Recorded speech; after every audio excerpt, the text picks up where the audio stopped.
Ombudsman aparatına 29 min şikayət daxil olub. İnanın ki, bu edilməli olan şikayətlərin az bir hissəsidir. Bir çoxu məktub yaza bilmir, bir qism vətəndaş necə müraciət edəcəyini bilmir, digər qismin vəkil tanışı məktub yaza biləni yoxdur.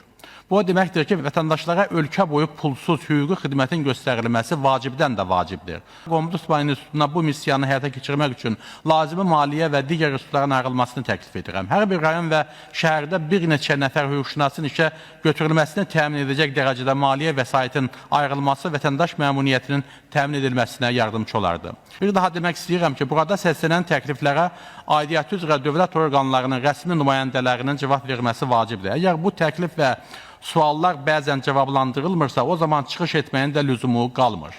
Parlament tribunasından səslənən fikirlərə aidiyyatı dövlət qurumlarının rəsmi cavab verməsi mütləq şəkildə həyata keçirilməlidir. Vermirlərsə, müzakirələr zamanı ünvanlarına səslənən tənqidlərə də dözümlü və gərək hazır olsunlar.